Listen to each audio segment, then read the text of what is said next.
धोरणाचा पुस्तक अध्याय 16 वचन 25-35 नवा काळ मत्तई शुभवर्तमान त्याचा 11वा अध्याय 1 ते 11 वचन मत्तई शुभवर्तमान अध्याय 11 वचन 1 ते 11 जुना काळ धोरणा 16 25-35 नवा काळ मत्तई 1 ते 11 त्या दोन्ही शास्त्रपाठाकडे याकडे आपण पाहूया. तेव्हा मोशे उठून दाथान व अबिराम यांच्याकडे गेला आणि इस्रायल लोकांचे वडील त्यांच्या पाठोपाठ गेले. तो मंडळीला म्हणाला, तुम्ही या दुष्ट मनुष्याच्या तंबूपासून निघून जा बरे. त्यांच्या कोणत्याही वस्तूला शिवू नका, नाहीतर त्यांच्या सर्व पापाचे भागीदार होऊन तुम्ही नाश पावाल. मग ते कोरह, दाथान व अबिराम यांच्या डेऱ्याजवळून निघून गेले. आणि दाथान व अबिराम बाहेर निघाले व आपल्या बायका व मुले व तानी बाळे यांच्यासह आपल्या तंबूच्या दारापाशी उभे राहिले. तेव्हा मोशे म्हणाला, मी ही सर्व कामे आपल्याच मनाने केलेली नाहीत, तर ती करावयास परमेश्वराने मला पाठविले आहे, हे तुम्हाला दिसून येईल. इतर मनुष्यांच्या मृत्यूप्रमाणे यांना मृत्यू आला किंवा इतर सर्व लोकांप्रमाणे यांचे पारिपित्त झाले, तर परमेश्वराने मला पाठविले नाही असा समजा. पण परमेश्वराने काही अद्भुत गोष्टी घडविले, म्हणजे पृथ्वीने आपले तोंड उघडून यांना व ह्यांच्या सर्वस्वाला गिळून टाकले आणि हे अधोलोकात जिवंत उतरले. तर असे समजा की या लोकांनी परमेश्वराला तुच्छ मानले आहे. हे त्यांचे सगळे शब्द बोलून संपताच न संपताच तोच त्यांच्या पायाखालची भूमी दुबगली आणि पृथ्वीने आपले तोंड उघडून ते त्यांचे कुटुंबे, कोहराची सगळी माणसे व त्यांची सर्व मालमत्ता गिळून टाकली. याप्रमाणे ते व त्यांचे सर्वस्व अधोलोकात जिवंत उतरले. पृथ्वीने त्यांना गडप केले आणि मंडळीतून ते नष्ट झाले. पृथ्वी आपल्याला ही गिळून टाकवायची असे वाटून त्यांच्या सभोवती असलेले सर्व इस्रायल लोक त्यांचा आक्रोश ऐकून पळून गेले. मग परमेश्वरापासून अग्नी निघाला व त्याने त्या धूप जाळणाऱ्या 250 पुरुषांना भस्म केले. मत्तई शुभवर्तमान याचा 18वा अध्याय 1 ते 11 नम्रतेविषयी धडा. त्यावेळेस शिष्य येशूकडे येऊन म्हणाले, स्वर्गाच्या राज्यात सर्वात मोठा कोण? तेव्हा येशूने एका बालकास बोलावून त्याला त्याच्यामध्ये उभे केले आणि म्हटले, मी तुम्हास खचित सांगतो, तुमचा पालट होऊन तुम्ही बालकासारखे झाल्याशिवाय स्वर्गाच्या राज्यात तुमचा प्रवेश होणारच नाही. यास तो जो कोणी स्वतःला या बालकासारखा नम्र करतो तो स्वर्गाच्या राज्यात सर्वात मोठा होय. आणि जो कोणी माझ्या नावाने अशा एखाद्या बालकाला जवळ करतो तो मला जवळ करतो. दुसऱ्यास अडखविणाऱ्यांना इशारा. माझ्यावर विश्वास ठेवणाऱ्यांना या लहानातील एकाला जो कोणी अडखवेल त्याच्या गळ्यात मोठ्या जात्याची तळी बांधून त्याला समुद्राच्या खोल पाण्यात बुडवावे, यात त्याचे हित आहे. अडखळण्यामुळे जगाची केवढी दुर्दशा होणार. अडखळणे तर आवश्यक होणार, परंतु ज्या माणसाकडून अडखळण होईल त्याची केवढी दुर्दशा होणार. तुझा हात किंवा तुझा पाय तुला अडखळत असेल तर तो तोडून फेकून दे. 2 हात किंवा 2 पाय असून सार्वकालिक अग्नीत पडावे, यापेक्षा लुळे किंवा लंगडे होऊन जीवनात जावे हे तुला बरे आहे. तुझा डोळा तुला अडखळत असेल तर तो उपटून फेकून दे. 2 डोळे असून अग्नी नरकात पडावे, यापेक्षा 1 डोळा असून जीवनात जावे हे तुला बरे आहे. सांभाळा, या लहानातील एकालाही तुच्छ मानू नका, कारण मी तुम्हाला सांगतो, स्वर्गात त्यांचे दिव्यदूत माझ्या स्वर्गातील पित्याचे मुख नित्य पाहतात. आणखी जे हरवलेले त्यांना तारावयास मनुष्याचा पुत्र आला आहे.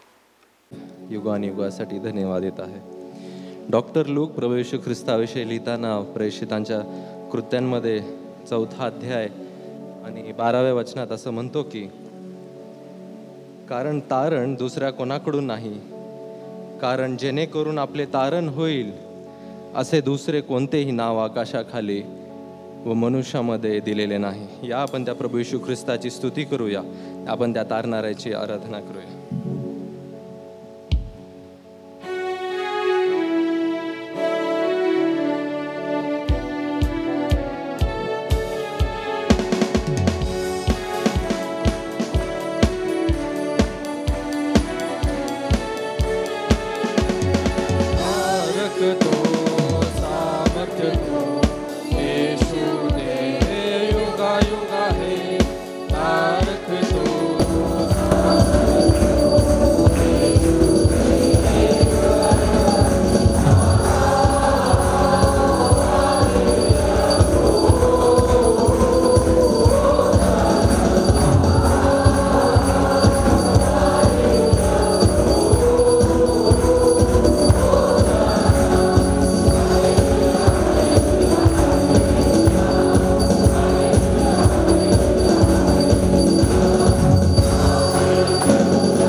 देवाच्या वचनाकडे लक्ष लावूयात. आजच्या संदेशाचं शीर्षक आहे अडखळण आणि ख्रिस्ती विश्वासणारे. अडखळण आणि ख्रिस्ती विश्वासणारे. जो शास्त्रपाठ ज्याच्यावरती आम्ही मनन करणार आहोत तो आहे मत्तई कृत शुभवर्तमान याचा 18वा अध्याय, याच्या 1 वचनापासून 11 वचनापर्यंत. याकडे आपण लक्ष लावणार आहोत. ह्या शास्त्रपाठाची मुळात सुरुवात होते की येशूकडे शिष्य आले आणि शिष्य आल्यानंतर शिष्यांनी येशूला प्रश्न विचारला आणि शिष्यांचा प्रश्न आजही जगामध्ये अनेक लोक कळत न कळत उच्चारतात किंवा उच्चारत नाही, पण त्या प्रश्नामध्ये लोक राहत आहेत.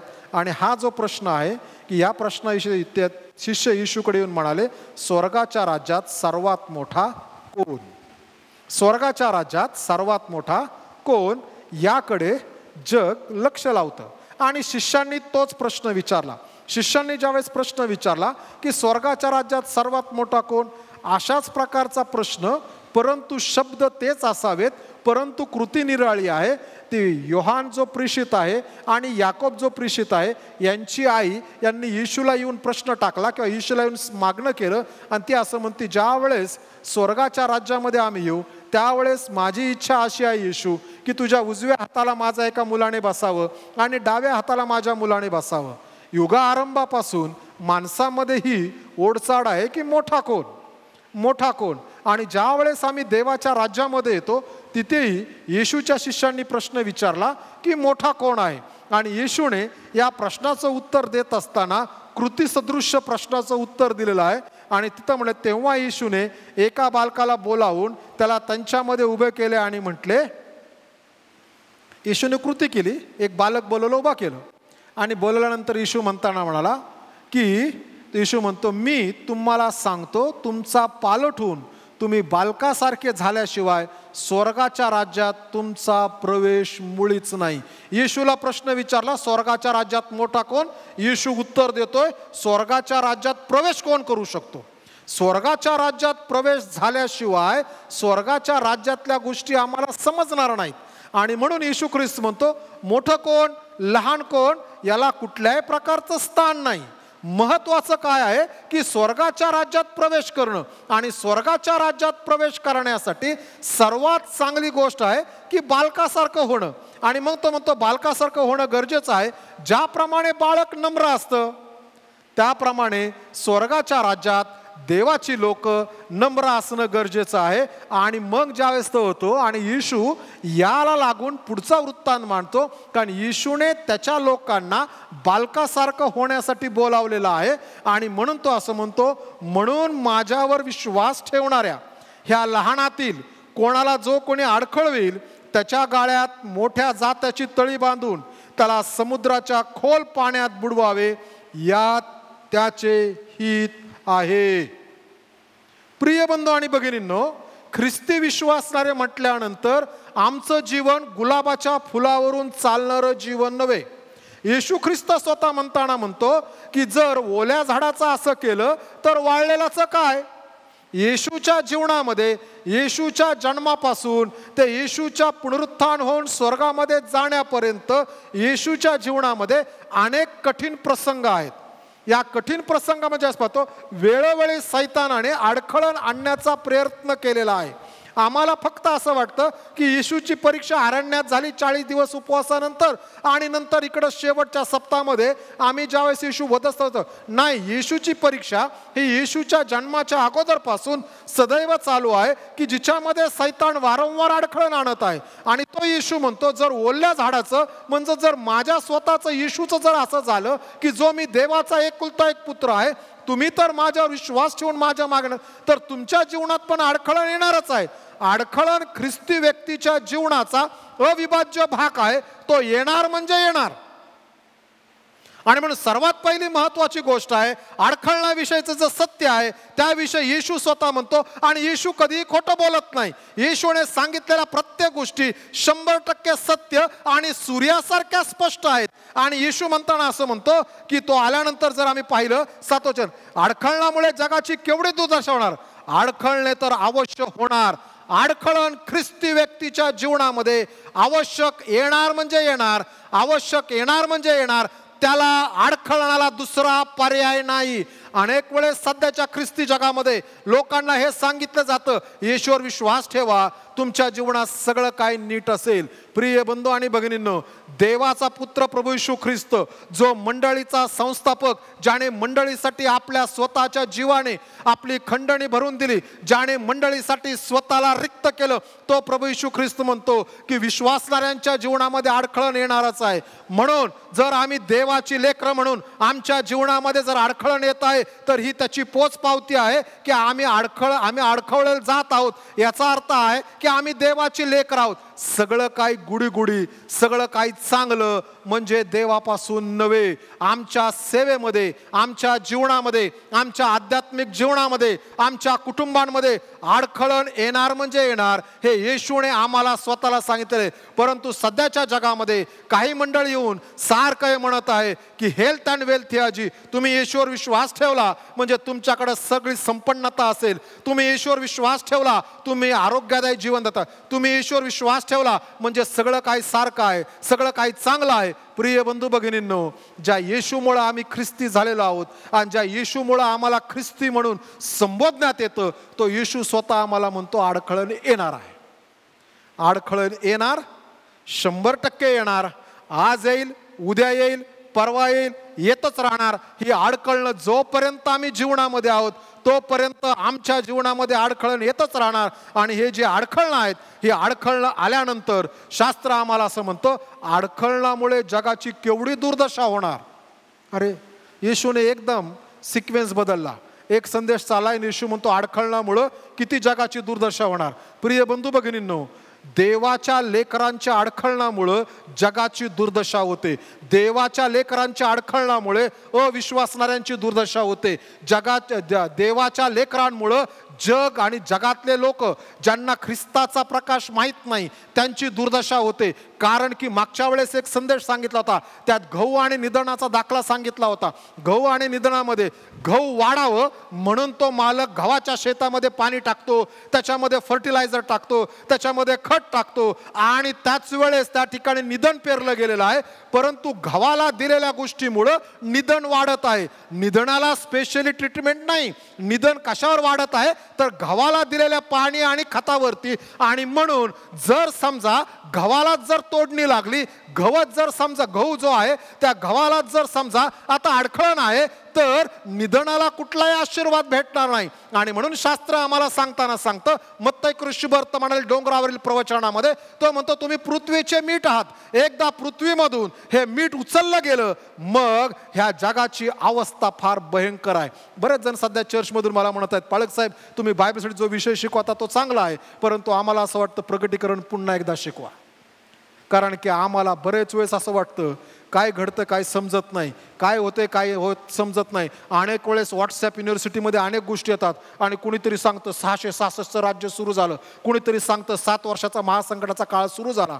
प्रिय बंधू आणि भगिनींनो, ह्या सगळ्यांना अजून वेळ आहे. कारण की अजूनही विश्वासणाऱ्यांचा समुदाय ह्या भूतलावरती आहे. विश्वासणारे देवासंगती विश्वासू आहे. अजूनही देवाचे निवडलेले लोक, येशूच्या रक्ताने सिंचित झालेले लोक भूतलावरती आहेत.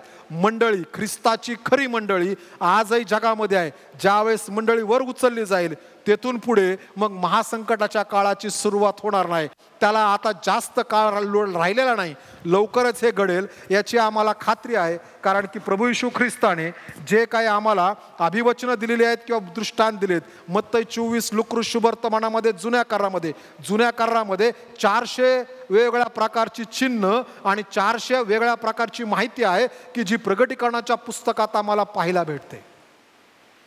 म्हणून प्रकटीकरणाचं पुस्तक जर शिकायचं आहे तर जुना करार माहीत असणं गरजेचं आहे. आणि म्हणून जोपर्यंत मंडळी आहे तोपर्यंत ही मंडळी पृथ्वीचं मीठ आहे आणि तोपर्यंत जगाला चव आहे. एकदा मंडळी उचलली गेली मग जगाच्या अवस्था बिकट आहे. त्याचप्रमाणे सध्या जीवन जगत असताना आमच्या जीवनामध्ये ज्यावेळेस अडखळणं येतात त्या अडखळणाचा असणारा परिणाम हा जगावरती होणार हे निश्चित आहे. आणि म्हणून ज्यावेळेस आम्ही अडखळण येतो त्यावेळेस आमची वृत्ती काय असावी याकडे आम्ही पाहायला हवं. जुन्या करारामध्ये अनेक वेळेस अडखळणाविषयी लिहित असताना लिहिलेलं आहे की अडखळणं आली आणि अडखळणं आल्यानंतर जुन्या करारात काही शास्त्र पाठ आहेत, विशेष करून स्तोत्र संहितेमध्ये त्या स्तोत्रांना म्हटलेलं आहे, सुडाची स्तोत्र, सूड घेण्याची स्तोत्र. त्या स्तोत्रात म्हटलंय, हे देवा, याने मला त्रास दिला, हा माझ्या पाठीस लागला, म्हणून हे देवा ह्याचा तू वाटोळा कर, ह्याची पत्नी उकरड्यावर बसो, ह्याची लेकर परागंड हो. काय सुंदर आहे हो. नाही, हा जुन्या कराराचा सिद्धांत आहे. ती जुन्या करारातली स्तोत्र आहेत, परंतु जुन्या करारातल्या लोकांना प्रभू येशू ख्रिस्त न्याय करणार हे माहित नव्हतं, म्हणून ती स्तोत्र त्यांनी देवाकडे सादर केली. नवीन कराराचे आम्ही लोक आहोत आणि म्हणून आम्हाला याची खात्री आहे की आमचा तारणारा प्रभू येशू ख्रिस्त एक दिवस न्यायाधीश म्हणून येणार आहे. आणि दोन महत्वाच्या गोष्टी घडणार आहेत. ज्या वेळेस आम्ही जोपर्यंत जगामध्ये जिवंत आहोत तोपर्यंत आम्ही केलेल्या अडखळण्यासाठी आम्हाला देवाला हिशोब देणं गरजेचं आहे, कारण शरीराने केलेल्या गोष्टीसाठी शरीर, आणि त्याच्यानंतर नरकामध्ये आत्म्याची रवानगी तो दुसरा न्याय, ते दुसरं पुनरुत्थान ते होणच आहे. परंतु नवीन करारातले लोक हे देवाकडे सोपवणारे लोक आहेत. मग नवीन करारातल्या लोकांची, देवाच्या लेकरांची वृत्ती अडखळणाऱ्या विषयी काय असावी, तर त्याविषयी आम्हाला मत्ती सुवर्तमान 5व्या अध्यायामध्ये लिहित असताना त्या ठिकाणी लिहिलेलं आहे, जर कोणी माझ्या नावामुळं, माझ्या वचनामुळं तुमची निंदा करत असेल तर तुम्ही धन्य, कारण स्वर्गात तुमचे प्रतिफळ मोठे आहे, त्यांना तुम्ही आशीर्वाद द्या. जो माणूस आम्हाला अडखळण आणतो त्या माणसाला आम्हाला आशीर्वाद द्यायचं जरा कठीण आहे, पण आम्ही आशीर्वाद दिल्यानंतर त्या माणसाला तो आशीर्वाद लागेल की लागणार नाही ह्याची खात्री नाही. कारण येशू ख्रिस्ताने एक क्रॉस रेफरन्स वापरतो. येशू ख्रिस्ताने एक वचन सांगितलं, ज्यावेळेस तू एखाद्या गावामध्ये जाशील, त्या गावात गेल्यानंतर सुवार्ता सांगत असताना त्या गावात राहा आणि निघत असताना त्या घराला म्हण, तुम्हाला शांती असो, सलाम, तुम्हाला शांती असो. जर ते घर त्या शांतीच्या लायकीचं असेल तर त्यांना तुझी शांती लाभेल, अन्यथा तुझी शांती तुझ्या संगती तुझ्या पाठीमागून पुन्हा तुझ्या सोबत येईल. म्हणून आम्ही आशीर्वाद देऊ शकतो. देवाने तो आशीर्वाद त्या माणसाच्या जीवनात प्रत्यास न्यायचा की नाही हे देवाच्या सार्वभौमत्वामध्ये देव पूर्णतेस घेऊन जाईल. परंतु अडखळण करण्यासाठी आशीर्वाद देणं हे गरजेचं आहे. आम्ही कोणालाही शाप देऊ शकत नाही. आम्ही आशीर्वाद देण्यासाठी पाचारण केलेले लोक आहोत. ज्यावेळेस मत्ती पेत्राच्या पहिल्या पत्रामध्ये तो लिहित असताना मला वाटतं 5व्या तो लिहिताना असं म्हणतो, तो म्हणतो तुम्हाला आशीर्वाद हे वतन मिळवण्यासाठी पाचारण करण्यात आलेलं आहे. आम्ही आशीर्वाद देणारे लोक आहोत. आम्ही कोणाला शाप देणारे, जशास तसं करणारे, दाताबद्दल दात आणि ठोशाबद्दल ठोसा करणारे लोक नाहीत. आम्ही यासाठी निवडलेले आहोत की आम्ही लोकांना आशीर्वाद द्यावे आणि ती आमची, जे आम्हाला अडखळण करतात त्यासाठी आमची ती वृत्ती असायला हवी. आता अडखळून कशामुळे येऊ शकतं ते पाहायला पाहिजे. अडखळण कोणाकोणामुळे किंवा अडखळण कोण आणू शकतं या काही गोष्टीकडे पाहूयात. आणि येशूने शास्त्रपाठामध्ये लिहित असताना पुढं सर्वात पहिली महत्त्वाची गोष्ट सांगितलेली आहे आणि ती महत्त्वाची गोष्ट सांगितली आहे, तुझा हात किंवा तुझा पाय तुला अडखळवीत असेल तर तो तोडून फेकून दे. 2 हात किंवा 2 पाय असून सार्वकालिक अग्नीत पडावे यापेक्षा लुळे किंवा लंगडे होऊन जीवनात जावे हे तुला बरे. तुझा डोळा तुला अडखळवीत असेल तर उपटून फेकून दे. 2 डोळे असून नरक अग्नीत पडावे यापेक्षा 1 डोळा असून जीवनात जावे हे तुला बरे आहे. या ठिकाणी येशूने सर्वात पहिली महत्वाची गोष्ट अडखळण्याविषयी सांगितलं, आमच्या स्वतःच्या शरीरातले अवयव. आमच्या स्वतःच्या शरीरातले अवयव. येशू ख्रिस्त या अवयवाविषयी बोलत असताना असं म्हणतो, 2 पाय असून किंवा 2 हात असून ते जर तुला अडखळत असेल तर तोडून फेकून दे. आम्हाला 2 हात आहेत आणि हे 2 हातपैकी 1 हात म्हणतो अरे देवाचं काम करू नकोस, हे हात सांगतो देवाच्या इच्छेप्रमाणे करू नकोस. हा दुसरा हात म्हणतो केला पाहिजे, हा म्हणतो नाही केला पाहिजे. येशू म्हणतो 2 हात असून तू मेल्यानंतर नरक अग्नीत जाण्यापेक्षा तू तुझा 1 हात तोड आणि तू सार्वकालिक जीवनात जा. आमच्या स्वतःचं शरीर आम्हाला देवाचं मूल म्हणून देवामध्ये वाढण्यासाठी आम्हाला ते जे आहे ते अडखळण करतं. प्रिय बंधू आणि भगिनींनो, काय आमच्या शरीराचा भाग आम्हाला देव राज्यामध्ये वाढण्यासाठी अडखळण करत आहे का? देव राज्यामध्ये आमचं शरीर मग 2 हात असून नरक अग्नीत पडावं यापेक्षा 1 हात असून स्वर्गात सार्वकालिक जीवनात जाणं कधी बरं? एखादा मोबाईल द्या, जर सार्वकालिक जीवनात जाणं बरं आहे. आणि म्हणून ज्या वेळेस आम्ही पाहतो त्यावेळेस एक गोष्ट आम्हाला पाहायला भेटते की अनेक वेळेस आमच्या जीवनामध्ये आम्ही ज्यावेळेस गोष्ट करतो त्यावेळेस आम्हाला समजते आमचा हात सांगतो करू नकोस, हे देवाचं काम करू नकोस, हे करू नकोस. आमचं शरीर जर आम्हाला ख्रिस्तापासून दूर घेऊन जात असेल तर हे शरीर नरक अग्नीत पडण्यापेक्षा आम्हाला त्या शरीराचा घात करणं किंवा त्या शरीराला कंट्रोल ठेवणं, ते शरीर कमी करणं याकडे लक्ष देणं गरजेचं आहे. कारण की संत पाऊल म्हणतो मी माझ्या शरीराला रोज कुदलतो. हे स्वाभाविक आहे की आमचं शरीर आमच्या आत्म्याच्या विरुद्ध काम करेल. कधी कधी आम्ही शरीराला वश होतो. म्हणूनच येशू म्हटलेला आहे, येशू म्हणतो की ज्याचा एकदा आंघोळ झाली त्याला सारखी सारखी आंघोळ करायची गरज नाही, तर त्याला हातपाय धुवायची गरज आहे. ज्यावेळेस येशू शेवटल्या भोजनाच्या अगोदर प्रेषितांचे पाय धुवत असतो त्यावेळेस तोच संत योहान जो येशूच्या जवळ आहे, तो संत योहान ज्यावेळेस योहानाच्या पत्रात म्हणतो तुम्ही जर आपली पापी पदरी घेतली म्हणून तो विश्वसनीय व न्यायी आहे, म्हणून जर तुम्ही आपली पापे पदरी घेतली तर तो तुमच्या अपराधांची क्षमा करेल. ते वचन जे आहे 1 योहान 1:9 हे विश्वासणाऱ्यांसाठी दिलेलं वचन आहे, अविश्वासणाऱ्यांसाठी नाही. आणि म्हणून आमच्याकडनं ते घडू शकतं, परंतु आम्ही त्याला आमच्या जीवनावर वर्चस्व करू द्यायचं नाही. म्हणून संत पाऊल म्हणतो मी त्याला कुदलतो आणि माझ्या पायाखाली ठेवतो. आम्ही वाहू शकतो, त्यात जाऊ शकतो, परंतु देव पुन्हा आम्हाला जवळ घेतो. पेत्राचं फार सुंदर उदाहरण आहे. पेत्राने एकदा येशू वधस्तंभावर जाण्याच्या वेळेस नाकारलं आणि दुसऱ्या वेळेस ज्यावेळेस पेत्र निरोभाच्या ज्यावेळेस लोकांना जाळत आहे रोमी साम्राज्यातला वाचा, त्यावेळेस पेत्र रोम शहरातून पळत निघाला आणि येशूची आणि त्याची भेट त्या रोम शहराच्या एंट्रन्सला होती. आणि त्याने विचारलं कुठं चाललास? आणि तो म्हणतो आत शहरामध्ये ख्रिस्ती लोकांना डांबर टाकून जाळत आहे. आणि त्या डांबराच्या प्रकाशामध्ये, त्या ख्रिस्ती लोकांच्या टेंब्याच्या प्रकाशामध्ये त्या ठिकाणी मेजवानी चालू आहे. आणि म्हणून मी ख्रिस्ती आहे, मी पळून चाललो. आणि तो माणूस असा पेत्राला, समजा पेत्र हा तो माणूस असा क्रॉस झाला आणि तो म्हणला शिमोना तू जा, मी तुझ्या जागेवर जाऊन पुन्हा वधस्तंभावर जातो. शिमोन जागेवर थांबला पेत्र आणि तो म्हणताना असं म्हणतो प्रभू तू परत जा, मी जातो. पेत्र पुन्हा आतमध्ये गेला आणि तो जाऊन म्हणताना असं म्हणतो माझ्या येशूसारखं टांगण्याची माझी लायकी नाही, मला उलटं टांगा, येशूच्या पायाच्या ठिकाणी माझं डोकं असावं. आणि पेत्र त्याप्रमाणे मरण पावला. आमच्या जीवनामध्ये कमतरता येतील, गोष्टी घडतील, परंतु त्याच्यावर मात करून पुढं जाणं हे गरजेचं आहे. आमची एखादी गोष्ट की जी आम्हाला फार लोभस वाटते ती घेऊन नरकात जाण्यापेक्षा ती सोडून स्वर्गात जाणं कधीच चांगलं आहे. आमच्या जीवनातल्या गोष्टी अनेक वेळेस आम्हाला आमचं शरीर आम्हाला हे करतं. संत पाऊल अनेक वेळेस शरीराला कुदलण्याविषयी बोलतो. अनेक वेळेस आम्ही देवाकडे प्रार्थना करतो, हे परमेश्वरा तुझ्या नावाला धन्यवाद देतो, तुझी उपकार स्तुती करतो. हे देवा माझ्या मुलाचं ॲडमिशन होत नाही, उदाहरणार्थ माझ्या मुलाचं ॲडमिशन होत नाही आणि माझ्या मुलाचं ॲडमिशन दे, करून दे. येशूच्या नावाने मागतो म्हणून तो ऐक की लगेच मोबाईल.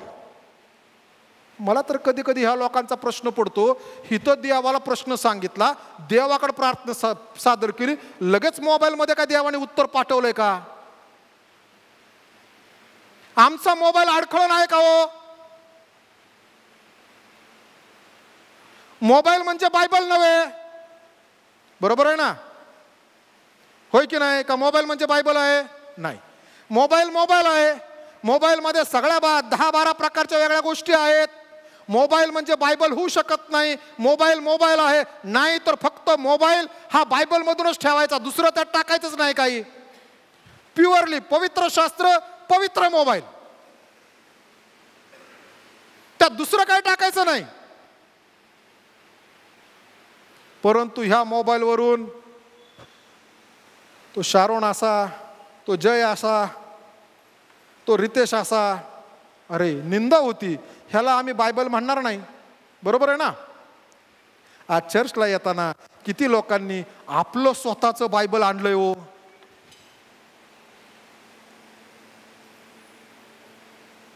Very good. ज्यांनी आणलं नाही त्यांनी मागे थांबावं माझ्याकडून बायबल घेऊन जावं. देवाने आपल्यावर कृपा ओतली, आपलं चर्च आता फुकट बायबल देतंय, ज्यांना पाहिजे त्यांनी घेऊन जा. आम्ही चर्चला येताना आमचं टेक्स्ट बुक आणायलाच पाहिजे. हे टेक्स्ट बुक आहे आमचं. अनेक वेळेस माणूस मोबाईलकडे पडतो, प्रार्थना करतो, तर असं वाटतं लगेच उत्तर आलंय. काही लोकांना देवाची प्रार्थना सुरू आहे, संदेश सुरू आहे, तरी आम्हाला देवाचं भय नाही, चालूच आहे, टक टक टक टक टक टक टक टक उघडलं चालूच आहे. काय बघतो आम्ही जर देवाकडे आलोय तर ही वेळ देवाची आहे, ही वेळ दुसऱ्या लोकांची नाही.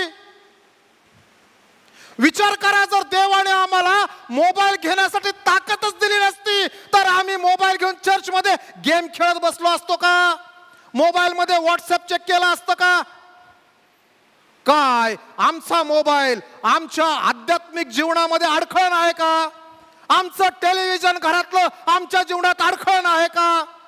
आमची हॉबी आमच्या जीवनामध्ये देवामध्ये वाढण्यासाठी अडखळण आहे का? आणि येशू त्या अडखळणाविषयी पहिलं म्हणतो, स्वतःचं शरीर, स्वतःच्या हॉबी, स्वतःच्या गोष्टी देवाने आम्हाला दिलंय, म्हणून आम्ही त्या गोष्टींना देवासाठी अडखळण करावं काय? आणि जर आमची इच्छा आहे देवाने आम्हाला दिलं म्हणून देवाच्या सेवेत आणि देवामध्ये वाढण्यासाठी आध्यात्मिक जीवनात अडखळण आहे, तर मग आमच्या ह्या सगळ्या गोष्टी ज्या आहेत संपन्नतेच्या, देवाने ह्या घेऊन टाकाव्यात आणि आमच्या पूर्वजांसारखा विश्वास आम्हाला द्यावा. ही वृत्ती असलेली कधी बरी.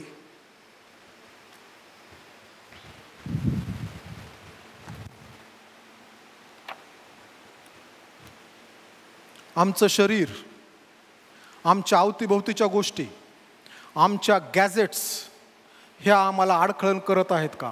त्या फेकून द्या, कारण की ते असून नरकात जाण्यापेक्षा ते नसून स्वर्गात जाणं चांगलं आहे. बऱ्याच गोष्टी आहेत अवतीभोवती. संत पाऊल बऱ्याच गोष्टींविषयी बोलतो. दुसरी महत्त्वाची गोष्ट जी आहे, एखादी व्यक्ती आमच्या आध्यात्मिक जीवनात अडखळण आहे का? कधी कधी मी लोकांना विचारतो, रविवारी तुम्ही चर्चला दिसला नाहीत? ते म्हणतात, पाळक साहेब काय करू, घरी पाहुणे आले होते. तो पाहुणा नाही, तो सैतान आलाय.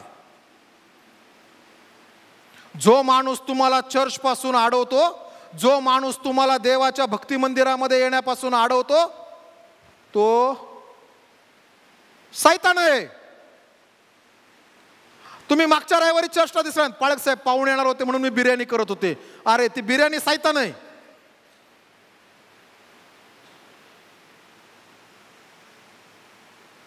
तुम्ही चर्चला दिसले नाही, पाळक साहेब पाळक साहेब मी चर्चला दिसले, पाळक साहेब ते काय झालं, माझ्या मित्रांसंगती फिरायला जायचं.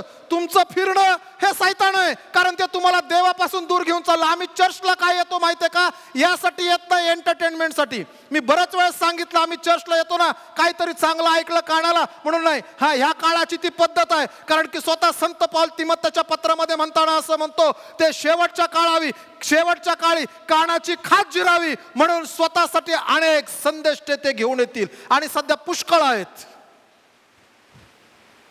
परंतु प्रिय बंधू आणि भगिनींनो, आमचं फिरणं जर आम्हाला देवापासून दूर घेऊन जात आहे तर कठीण आहे. देव आम्हाला स्वतःपासून कधी दूर करत नाही. देव आमच्या संगती राहतो, देव आमच्या समक्षतेत, आणि आम्हाला देवाच्या समक्षेत राहण्यासाठी देवाला आनंद वाटतो. प्रिय बंधू भगिनींनो, आम्हाला जी वस्तू देवाकडे येण्यासाठी अडखळण करते ते काय आहे? सैतान आणि सैतानाचे दूत आहेत. एखादी व्यक्ती जर अडखळण करत असेल तर ती व्यक्ती सैतानाचा दूत म्हणून काम करते. सांभाळा.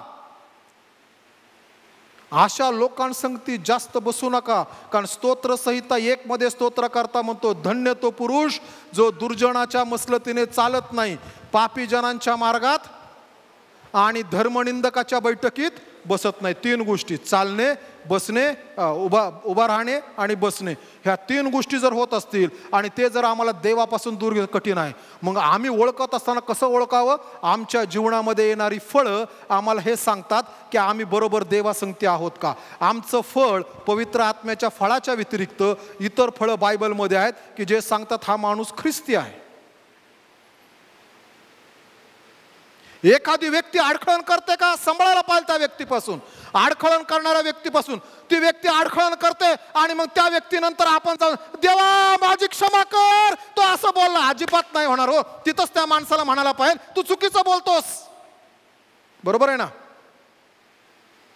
नाहीतर तो माणूस बरंच काही चुकीचं बोलतो देवराज्याविषयी, देवाच्या योजनेविषयी, देवाच्या गोष्टींविषयी, आणि मग आम्ही त्याच्या समोर बोलू शकत नाही. आणि मग देवाला देवा माझी क्षमा कर, आम्ही देवाला क्षमा मागू शकतो पण त्या माणसाला बोलू शकत नाही. ही आमची दुरावस्था होऊन बसलेली आहे. कारण एखादा माणूस बोलतोय आणि आम्ही नुसतं मान डोलवतोय किंवा नुसतं उभा आहे, तरी त्या माणसासंगती मी होकारार्थी उभा आहे. शास्त्र सांगतं अनितीने सत्य दाबून ठेवणारे. प्रिय बंधू आणि भगिनींनो, एखादी व्यक्ती आम्हाला अडखळण होत आहे का, तिच्यापासून दूर राहा, तिच्यासाठी प्रार्थना करा, तिला आशीर्वाद द्या, पण तिच्यापासून फारकत ठेवणं गरजेचं आहे. कारण की संत पाऊल पण म्हणतो मी काही लोकांना सैतानाच्या स्वाधीन केलेलं आहे. येणार आहे शेवटी तिकडं. आमची रूढी, आमची परंपरा आहे का की जे आम्हाला देवापासून दूर घेऊन जात आहे. आमच्या रूढी आणि परंपरा. मी रविवारी जाऊन प्रबोधन घेतो म्हणून मी श्रेष्ठ ठरत नाही. मी रविवारी चर्चला जाऊन श्रेष्ठ, ते करणं मला गरजेचं आहे ज्या वेळेस माझं तारण होतं आणि रविवारला माझं जाणं माझी ख्रिस्तामध्ये उन्नती करतं, त्यावेळेस ते माझ्यासाठी लाभदायक आहे. नाही तर तो नुसता एक उपक्रम आहे. चर्च कधी उपक्रम नव्हता आणि कधी देवाच्या राज्यामध्ये उपक्रम असणार नाहीये.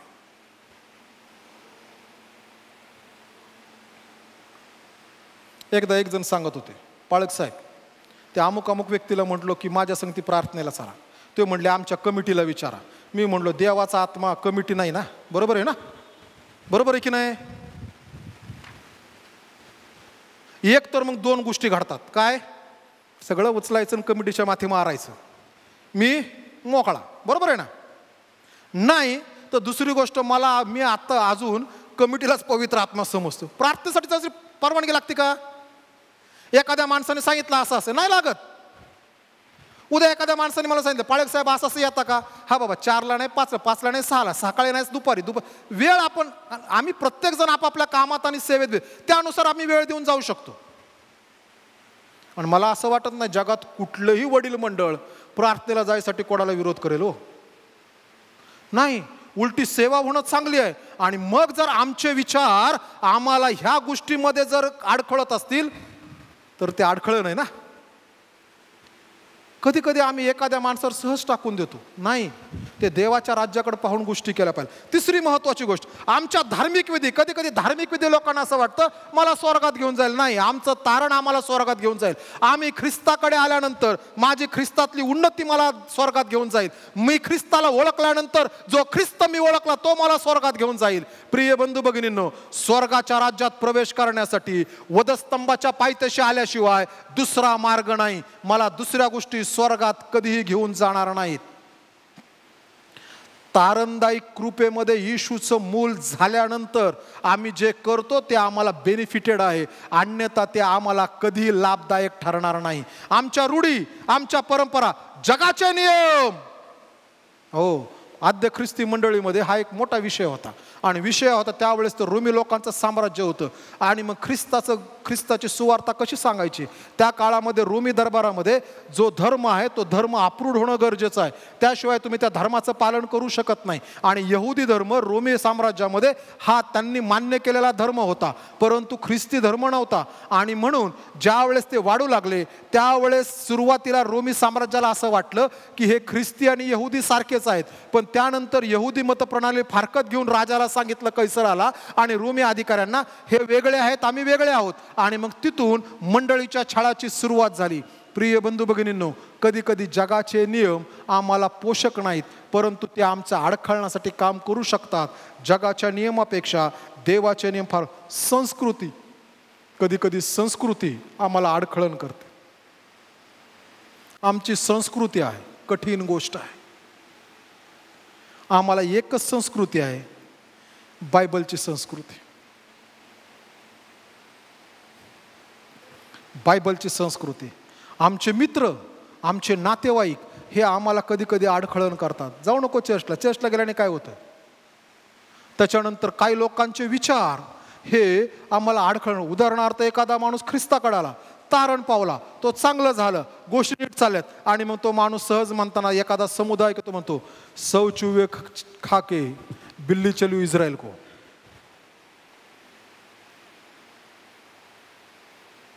हो, आम्ही देवाच्या विरुद्ध काम करतो माहिती आहे का ह्या वाक्यामुळं? तो काय आम्हाला सांगतो तो तर असा आहे, आम्ही देवाच्या विरुद्ध काम करतो. का माहिती आहे का? शास्त्र म्हणतं त्या माणसाच्या पापाची क्षमा मी केलेली आहे, आणि उलट शास्त्र म्हणतं मी त्यांची सगळी पापं घेऊन सागरी तळी बुडवलेली आहेत. आणि जर देवाने आमची पापं सागरी तळी बुडवलेली आहेत तर कुठल्याही जगातल्या माणसाला ती पापं बाहेर काढून त्याच्याविषयी चर्चा करण्याचा अधिकार नाही. आणि म्हणून ज्यावेळेस आम्ही म्हणतो तो असाच आहे, तो असाच आहे, तो तसाच आहे, पूर्वी असा होता, तेव्हा असा होता, आम्हाला काय माहिती की त्या माणसाने प्रभू येशू ख्रिस्ताचा स्वीकार केला, येशूकडे क्षमा मागितले, येशूने त्याला देवाचा मूल होण्याचा अधिकार दिला, आणि आम्ही त्या माणसाच्या असणाऱ्या अशा जीवनामध्ये डोकावत असतो की ज्या जीवनावरती देवाने पूर्णतः प्रभू येशू ख्रिस्ताचं रक्त ओतून टाकलेलं आहे, सांडलेलं आहे, त्याला शुद्ध केलेलं आहे. आणि प्रिय बंधू भगिनींनो, म्हणून आम्ही शोधायला पाहिजे की आमचे विचार एखाद्या माणसाला अडखळत आहेत का?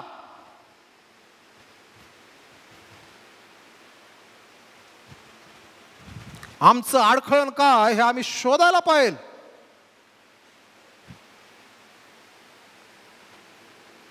स्वकेंद्रित इच्छा कधी कधी दुसऱ्यांसाठी अडखळण होतात.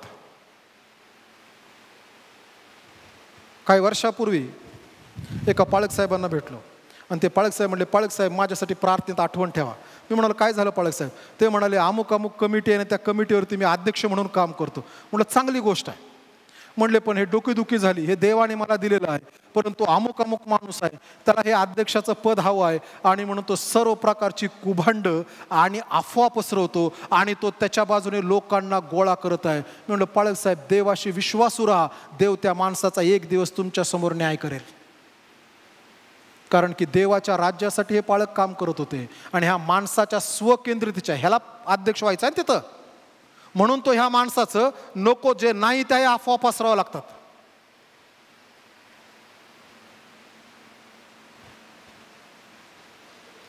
कठीण असतं.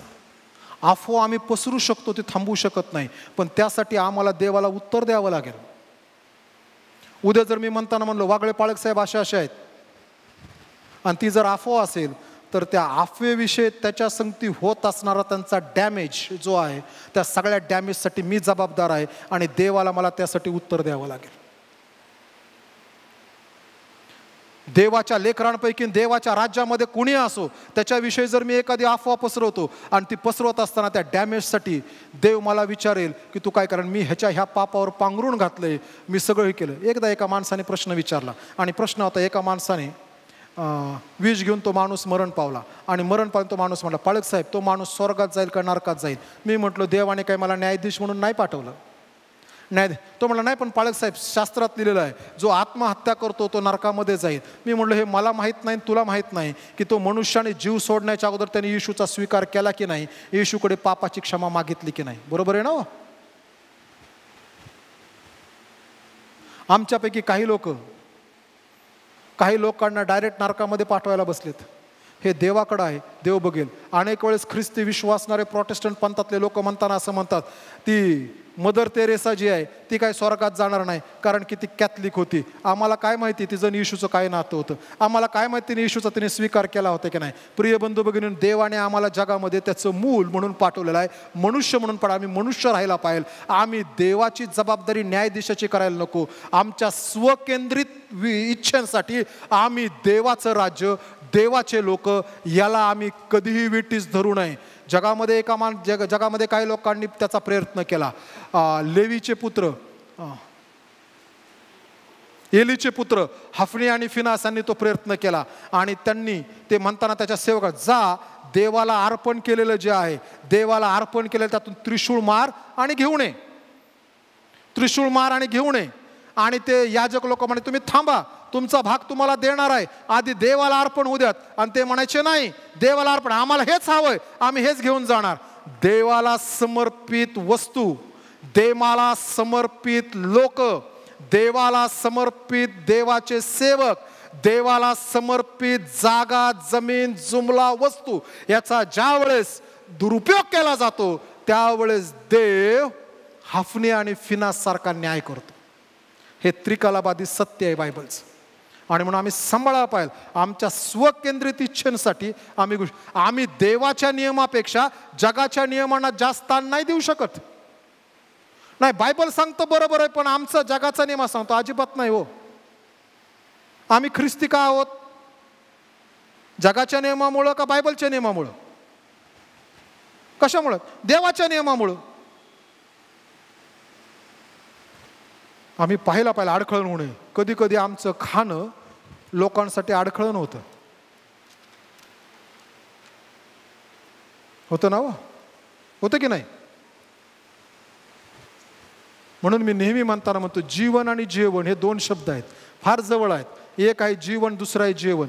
जेवणामुळे नेहमी भांडणं होतात, जीवनामुळे लोकांना नेहमी आशीर्वाद प्राप्त होतात. बघा अख्खं बायबल आम्हाला सांगतं जेवणामुळे देवाने सारखे इस्रायल लोकांना फटके मारले आणि देवाकडे किरकिर केली. आद्य ख्रिस्ती मंडळीतला पण वडील मंडळ अस्तित्वात घेऊन येण्यासाठी विषय काय होता? कशामुळे वडील मंडळ अस्तित्वात आणलं? स्तेफन, निकानूर, फिलिप हे कशामुळे आले? वडील मंडळ आद्य ख्रिस्ती मंडळीत का आणलं? प्रेषितच सगळं बघत होते ना. उपवास म्हणजे तिथं स्पष्ट लिहिलंय, ज्या वेळेस जेवायला बसतो त्यावेळेस आमच्या विद्वांना किंवा आमच्या लोकांना यहुदी लोकांपेक्षा कमी वाढलं जातं. ओके, मंडळीमध्ये वडील मंडळ जेवणामुळं आलं. जेवणाची नीट व्यवस्था व्हावी म्हणून आपण त्याला वडील मंडळ म्हणतो. काय? सगळ्या गोष्टी नीट करण्यासाठी. जर समजा त्यावेळेस तो जर जेवणाचा विषय झाला नसता, तिथं जर पार्शालिटी झाली नसती, तर वडील मंडळ कधीच चर्चला नसतं. आम्ही पाहायला पाहिजे आमचं खाणं. संत पाऊल म्हणतो करिंथीकरास पहिले पत्र 8 अध्याय 13 वचनामध्ये, तो म्हणतो माझा मांसाहार करण्यामुळं जर एखादा बंधू दुखावला जात असेल आणि तो जर ख्रिस्तापासून दूर जात असेल तर मी ते न खाल्लेलं बरं. आम्ही काय खातो त्याच्यामुळे जर लोक ख्रिस्ताकडे येण्यापासून जर थांबवले जात असतील. माझ्या पेहरामुळे मागच्या शनिवारी तिवारी पाळक साहेब, साळवे पाळक साहेब, खावड्या पाळक साहेब आम्ही होतो. मेळ्याच्या शताब्दीच्या पुस्तकाचं काम चालू आहे. त्यावेळेस ह्यांनी प्रभाकर साळवे पाळक साहेब नुकतेच इंग्लंडला जाऊन आले होते. कुपर साहेब वारले त्याच्यामुळे त्या फिनरला. आणि ते सांगताना म्हणाले अब्राम किंवा आमच्या सगळ्यांनाच म्हटले एक गोष्ट आहे तुम्हाला सांगतो. ती गोष्ट आहे म्हटले की कुपर साहेबांचं नेहमी म्हणणं होतं देवाचा संदेश देणारा जो पाळक पुलपिटवरून संदेश देतो त्याचे कपडे फार झगमगीत नसावेत. मी विचारलं का? मला म्हणले मी तुला नेहमी यूट्यूबला बघतो, तुझं काही झगमगीत नसतं, पण तू प्रश्न का विचारला? मी विचारलं का? ते म्हणताना म्हणाले कारण की अनेक वेळेस ऐकणारे जे लोक आहेत हे संदेशापेक्षा तुझ्या शर्टवर जास्त केंद्रित करतील. मी तिवारी पाळक साहेबांना विचारलं डॅडी म्हणून तुम्ही दर रविवारी पांढरं शर्ट घालता काय? ह्या साहेबांनी मला सांगितलं पांढऱ्यात लापताय तुम्ही. मग काय करतो? बायकोच्या साडीला मॅचिंग शर्ट घालतो सुशील. आम्ही आमचा पोशाख जरा एखाद्याला देवाच्या वचनापासून दूर घेऊन जात असेल तर पोशाख बदलायला पाहिजे ना. बरोबर आहे की नाही? झगमटापेक्षा देवाचं वचन महत्वाचं आहे. मी मागच्या वेळेस एकदा सांगितलं, 2-4 जण म्हणाले तुम्ही खूप फिरताना म्हणून ते देवाचं वचन 2 रविवार इथून हल्लं नाही आणि त्या दिवसात देवाने खूप काम केलं. बऱ्याच जणांनी सांगितलं पाळक साहेब फिरा नका फिरू, देव तसाच काम करतो. प्रिय बंधू आणि भगिनींनो, एक गोष्ट महत्वाची आहे. आमचं अडखळण, आमचं जेवण कोणाला अडखळण होतं का? आमचा पोशाख अडखळण होतं का? म्हणून चर्चमध्ये ज्यावेळेस आम्ही येतो ना, आल्यानंतर आम्ही ज्यावेळेस त्यावेळेस स्त्रियांनी डोकं स्वतःचं मस्तक झाकणं हे शास्त्र आम्हाला सांगतंय ना. तो पहिला नियम आहे. आणि जर झाकत नसाल तर पुरुषांसारखे केस कापावे. पुरुषांचे केस कसे आहेत? असे बॉबकट नाही. म्हणजे थोडक्यात स्त्रीने टकलं होणं गरजेचं आहे आमच्यासारखं. एवढेच केस पाहिजे. त्याला दुसरा पर्याय नाही. आणि पुरुष ज्या वेळेस भक्तीमध्ये येतो त्यावेळेस त्याने पूर्ण पोशाख घातलेला असावा. त्याने असे कपडे घातलेले नसावे की त्याच्या शरीराकडे पाहून एखादी बहीण त्याच्या शरीराकडे आकर्षित होईल. आणि स्त्रीने मस्तक यासाठी झाकायचं आहे कारण की तिच्या केसाकडे पाहून एखादा पुरुष आकर्षित होऊ नये. बहिणींनो, म्हणून ज्यावेळेस आम्ही चर्चला येतो त्यावेळेस आम्ही पूर्ण पोशाख घालून यायला पाहिजे. आम्ही सर्व समर्थ देवाला भेटायला येत आहोत.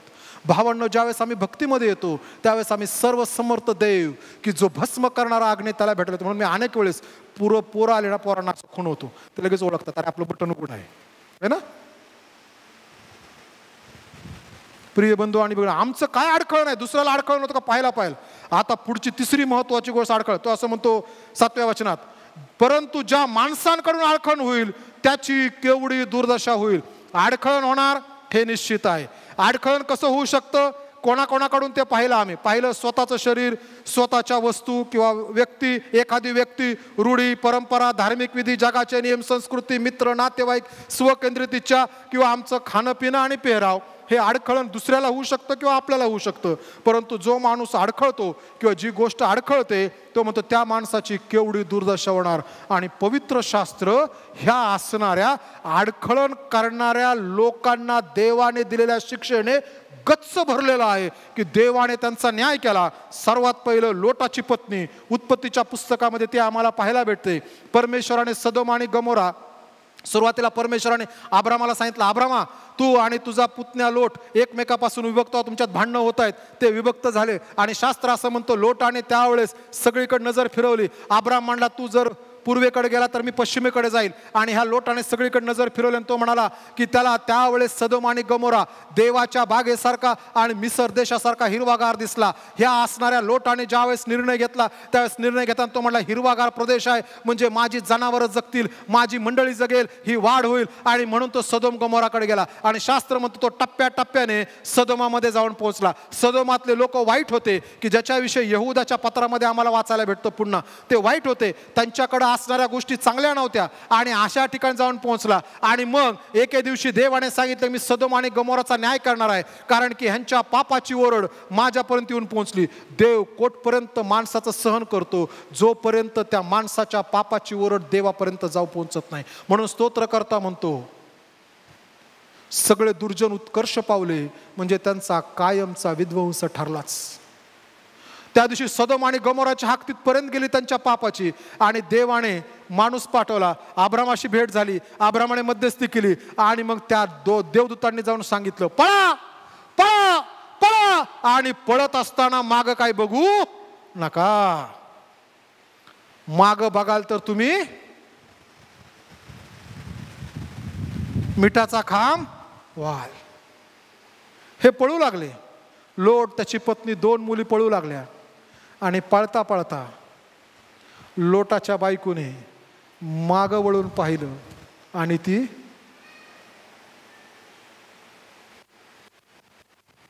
देवाने सांगितलेल्या आज्ञेच्या विरुद्ध तिने काम केलं.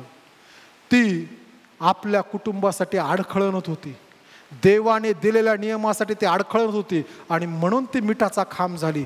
पहिली गोष्ट, देवाने सांगितलं त्याच्या विरुद्ध काम केलं म्हणून ती मिठाचा खांब झाली. लोटाची पत्नी आजही ओरडून सांगते की मी मिठाचा खांब झाले कारण मी देवाने सांगितलेल्या आज्ञेचं पालन की मला सांगितलं पुढं पळ पुढं पळ. कधी कधी माणसाला जुन्या जीवनामध्ये फार इंटरेस्ट आहे भूतकाळात, फार त्या भूतकाळाचं काय करता येत नाही तरी माणूस तो भूतकाळ काढत राहतो. आणि हिने तेच केलं. हिने यदा कदाचित मला नेहमी वाटतं हिजय ना 1 ग्रॅम सोनं घरात राहिलं असेल.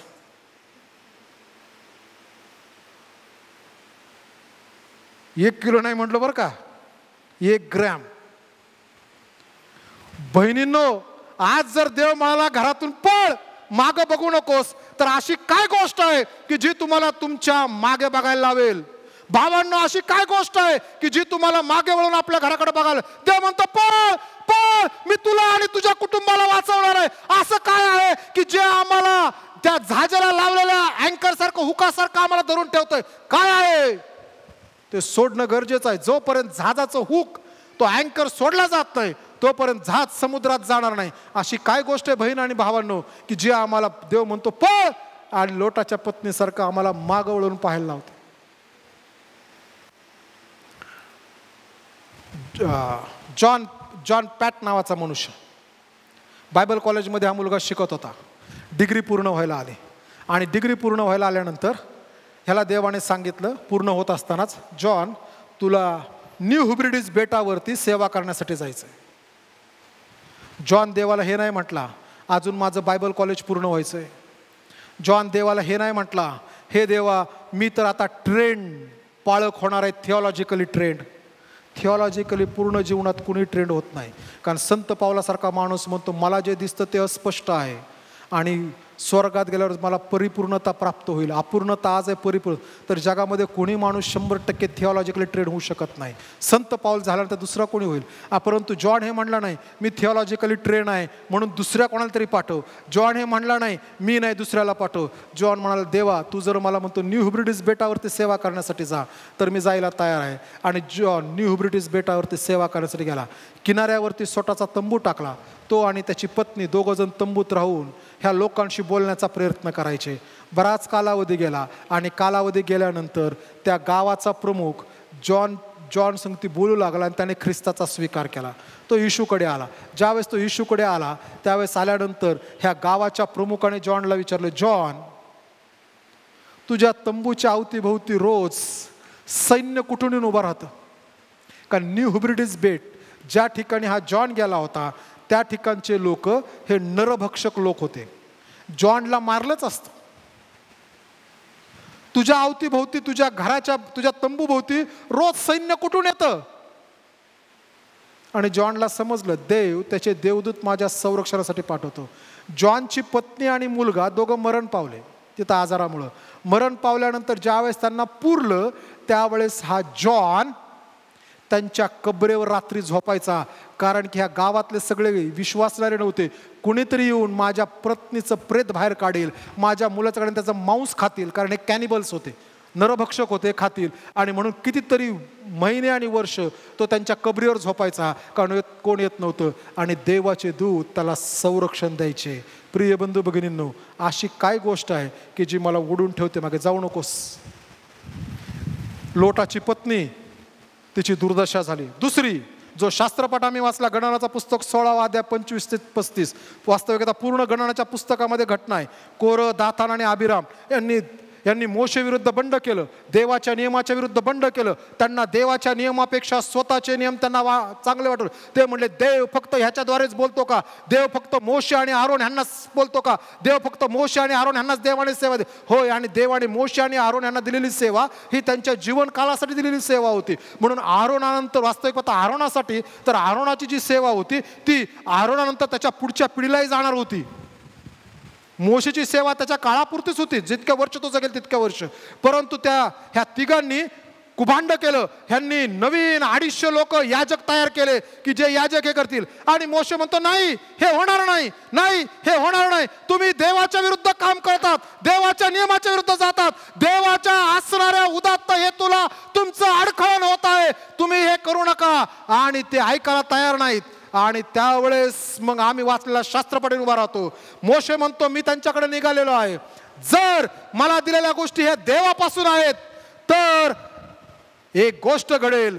ज्याप्रमाणे सर्वसाधारण मनुष्य मरतो त्याप्रमाणे जर हे मेले तर देवाने मला हे दिलेलं नाही. आणि जर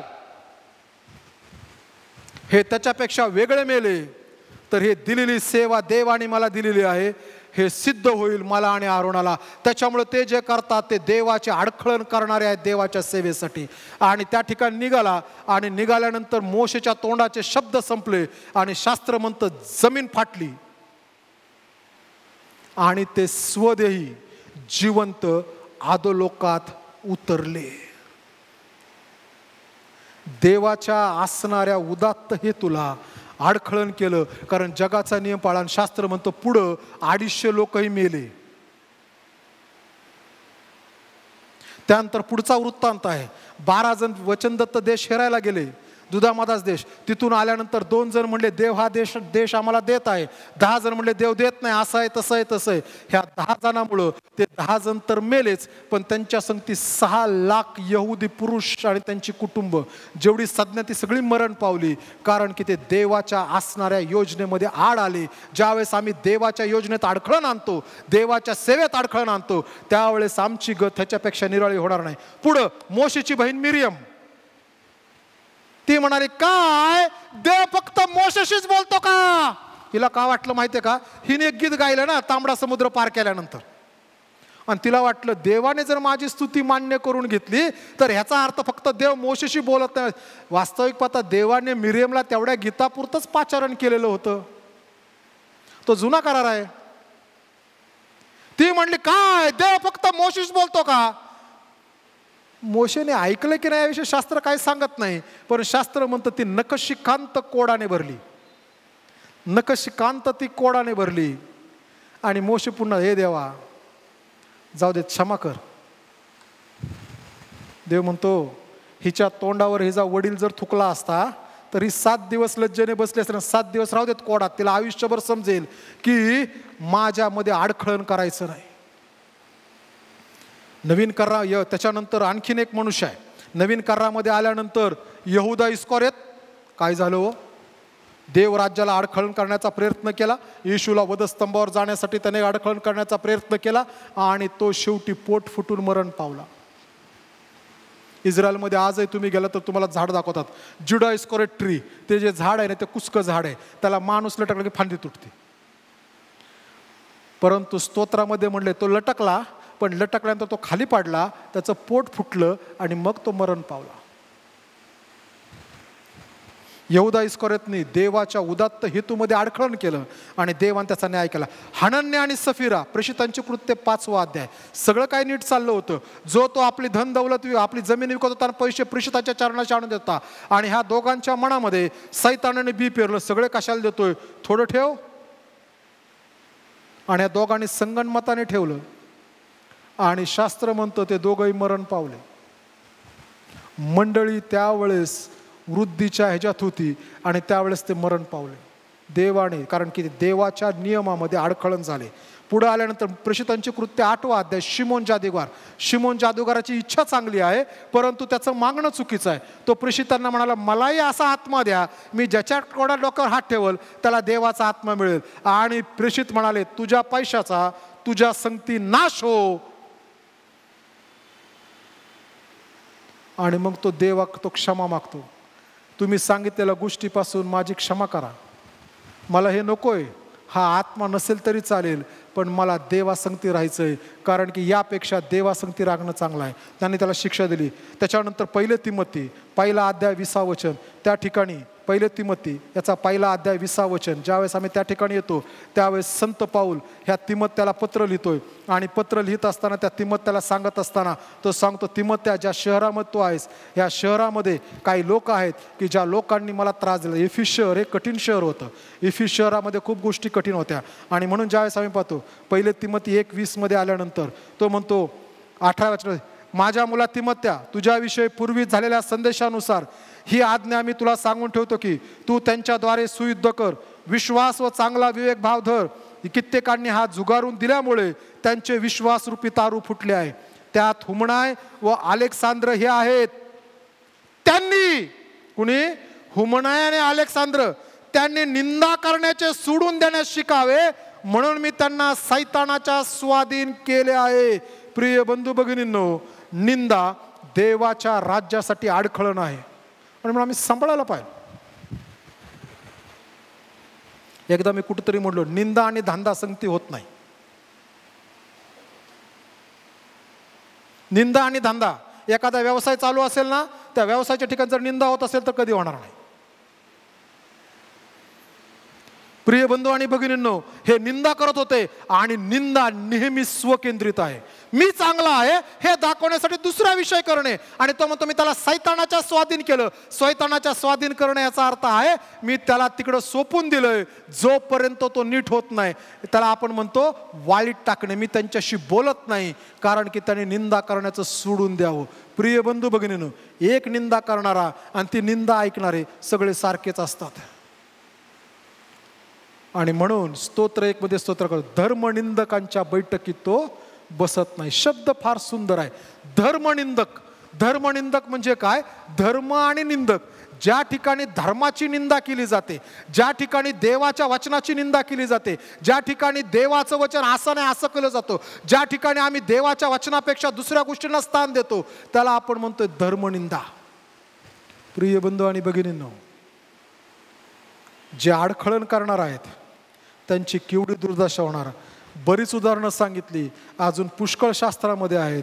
कारण स्तोत्र 133 मध्ये स्तोत्रकर्ता म्हणतो त्याने मोठे मोठे राजे ठार मारले.